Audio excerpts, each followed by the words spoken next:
Today, for the final episode, we'll be discussing about the changes on the clauses related to the relevant authority and their powers and the penalties associated with economic substance regulation.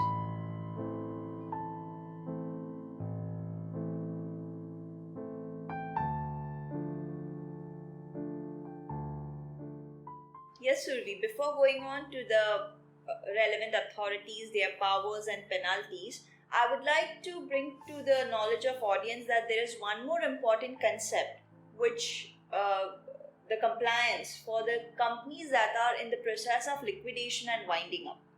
So this is an important thing that new regulation has brought into picture is what is to be done for the companies who are getting liquidated or who are in the process of winding up.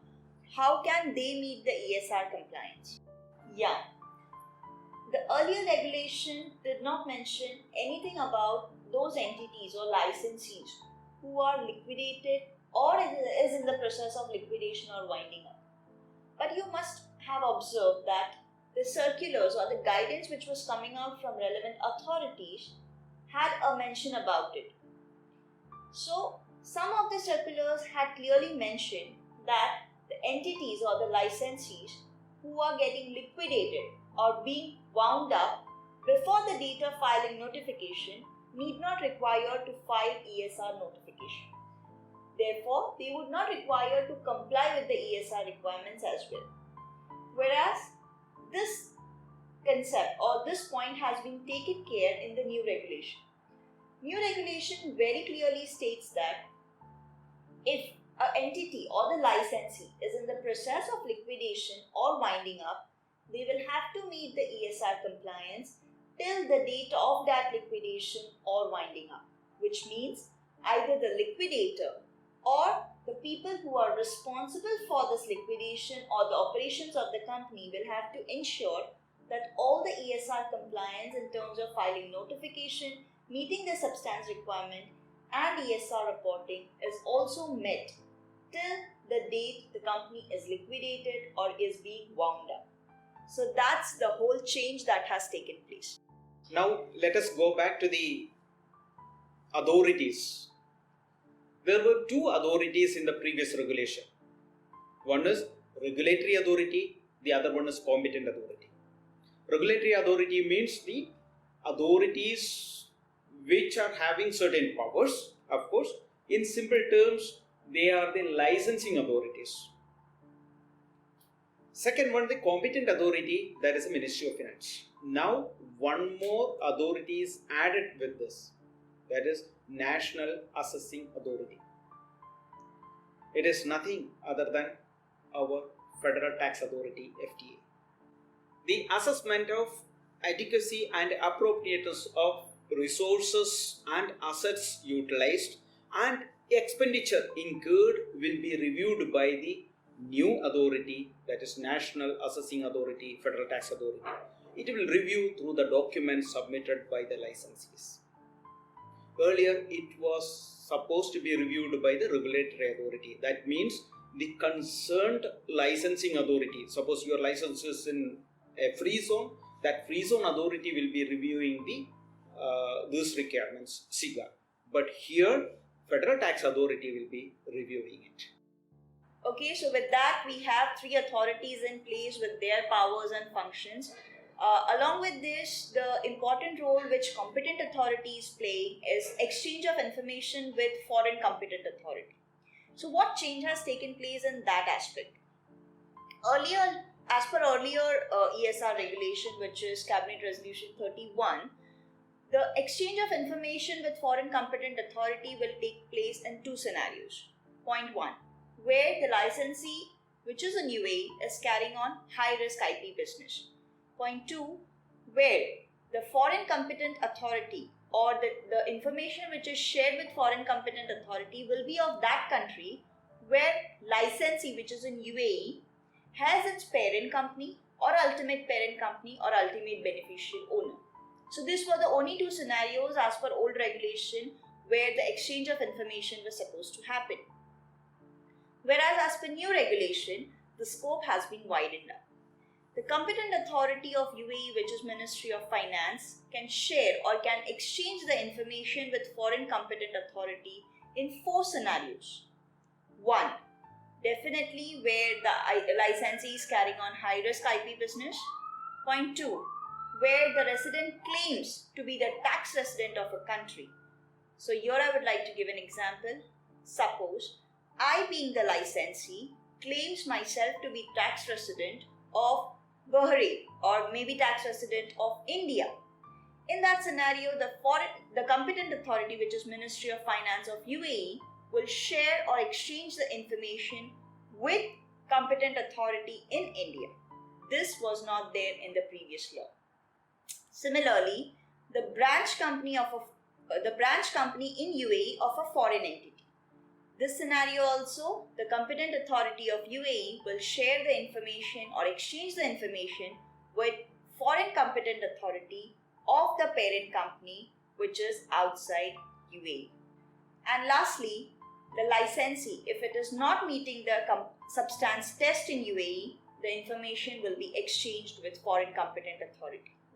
So these are the major changes that has taken place as far as powers and functions of relevant authorities are concerned. As rightly our experts have shed light on the changes related to the clauses related to authority and their powers, now we'll be discussing on the changes related to penalties with economic substance regulation. Yes, Mr. Manu, can you shed some light on the penalties? Yes. Previously, in the regulation, there were penalties for the administrative penalties were for non-compliance, submission of wrong information, or non-compliance of the not meeting the economic substance test. So all this, the penalties were 10,000 to 50,000 in the first time. If it is repeated, then it is 50,000 to 300,000. And now the laws changed. Dhara, can you just highlight the points which is there in the new regulation? Yeah, correctly mentioned. The law has changed in that angle as well. The penalty, the value has been changed. There is an introduction of a new penalty as well. So as Mr. Manu was explaining, initially the penalty in the first year of non-compliance was ranging from 10 to 50,000, whereas in subsequent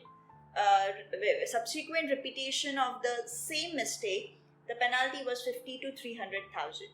Now, apart from those two non-compliance which Mr. Manu was explaining, there is an addition of one more non-compliance which is failure to meet or failure to submit the economic substance notification. So as you must be knowing, this penalty was not there earlier. Now this has come with introduction of new law. There is an additional penalty of 20,000 in case you, being a licensee or exempted licensee, fail to submit your notification itself in the first instance. Then moving forward to the next penalties, which is failure to meet the substance test, the penalty has increased from 10-50,000 or maybe in subsequent repetition. It has increased from 50,000. Now it is a lump sum amount of 50,000. There is no range. For the first time it will be 50,000. Correct. Yeah. So there is no range now 10 to 50,000. It is a straight away a lump sum amount of 50,000. Similarly, in subsequent non-compliance, the penalty is going up to 400,000. Yeah. Straight away it is 400,000. Yeah. Right. So previously we had 50,000 to 300,000. Now it is 400,000. And the same case has been repeated in case of providing inaccurate information. The penalty is ranging in the similar manner. Yeah. So this is a major change. That is one of the major changes in penalties. But there is one concern for the licensees now. As per the regulation, we have to submit the notification within 6 months from the end of the financial year. Correct. If it is not done, then 20,000 penalty will be there. Yes. For the year 2019, we have to resubmit the notification now, because earlier we submitted with our regulatory authority. Now we have to resubmit it with the Ministry of Finance. Correct. So when we submit now, 6 months expired. Yes. When we resubmit for the year 2019, now we are resubmitting. We are in the month of September. So it is crossing more than 6 months. Will there be any penalty? That is a concern for the licensees. A very good question, and the answer to which would be definitely no. The requirement of 6 months is mandatory to be met. That notification should be submitted within 6 months from the Correct. end of financial year. In that given scenario, anyways, the first notification was submitted. Now, due to changes in the relevant authorities and their functions, this is an additional requirement for the licensee to resubmit their notification. So, for all those licensees who had met the requirement of submitting the notification by 30th June, there won't be any penalty to them. Of course. But the licensees who have missed the due date, even the first due date of filing with relevant authority, it is extended. It is. We can expect. Even the Ministry of Finance, the NQ and FAQ session, they mentioned that once the portal is ready, then you can submit. So we don't expect any specific penalty for the year, but of course the compliance of the regulation is very important. We have to submit the notification on time. So with this clarity, so we hope that this is our last episode on this series of the new economic substance regulation. Hope the sessions are clear for everyone. So if you have any point to clarify further on it, of course we are always available for discussion.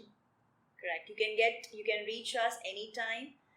You can write to us your queries and we'll be there to help you. Thank you. And with that, we've come to the end of our 5th and final episode of the new economic substance regulation in the UAE. Do not forget to subscribe to our YouTube channel or follow us on Facebook, LinkedIn, Twitter, Instagram, and Pinterest. Thank you.